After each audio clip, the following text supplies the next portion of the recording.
Hello, hello, beautiful soul. I'm so glad you stopped by. How was your week?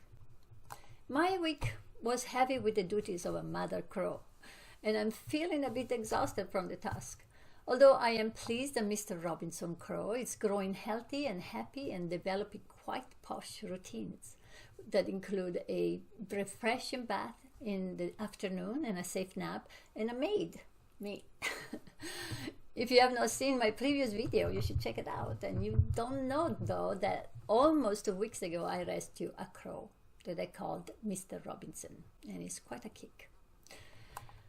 All this care for this creature brings me to the subject of letting go of your adult children, which is a necessary yet incredibly difficult task for many parents.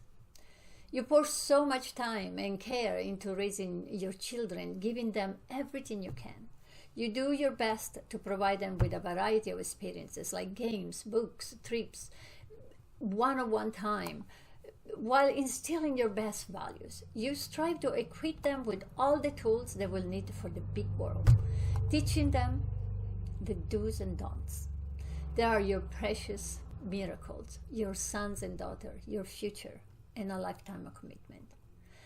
In reality, though, despite your best intentions, you might not truly see them, or they might not fully reveal themselves to you for fear of disappointing you. But you know the story. Just look back at your own early years. Very early in the game of life, despite all the conscious or unconscious conditioning your parents exercise on you, you knew who you were meant to be. You could already feel the yearning in your heart, the call of your soul. Eventually, once you left the nest, you transform into the amazing being you were meant to be.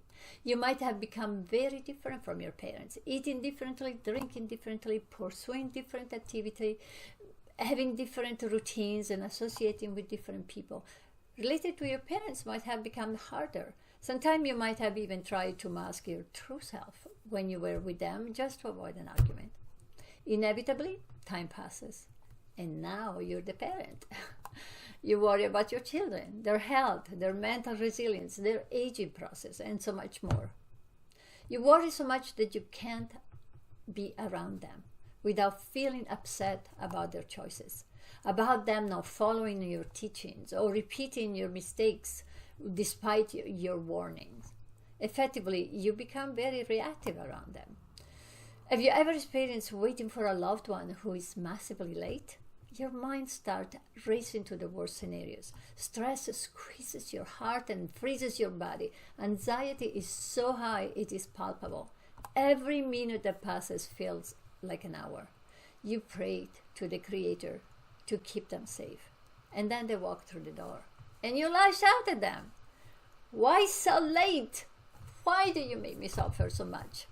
Right? The thing is, your choice to suffer had nothing to do with their situation.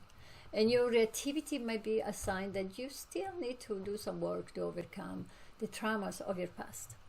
It's best not to burden our children with the trauma we experienced when we were young, or expect them to resolve their roadblocks the same way we did. What happened to you might never happen to them, particularly if you are able to see them in the light of creation, instead of the doom of inheriting your ancestors' mistakes or illnesses. The world your parents lived in was very different from the world your children live in. Your attitude toward their capacity to face life and learn their own lessons can either help them grow or increase their difficulty in facing challenges. In fact, if you came from parents who were very strict and judgmental, it may take you longer to find the courage to follow the call of your soul and let go of the burden of your past experiences. I've always believed that my child did not belong to me. He wasn't mine to order around. He had been assigned to me from a higher power. My important task was to raise him, keep him safe, and teach him some core values, which meant teaching him to the best of my capacity, which changes with age, providing him with tools to be the best he could be in any situation, discussing difficult things with him, trying to understand what motivated him, and observing him without judgment. Naturally, I was no, and I'm not perfect. I made my mistakes. It takes time to learn not to keep prisoners of love.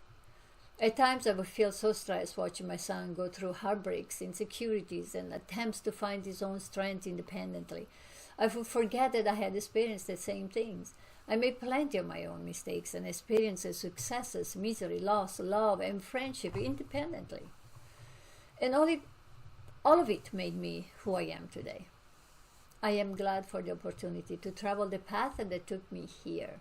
At this point, I would say that the most important thing for a parent is to remain connected with your children, with an open heart and without judgment. You can help them by letting them know that you are always holding space in your heart for them, that you are available if they need you, and that you trust they will choose the path that it's right for them.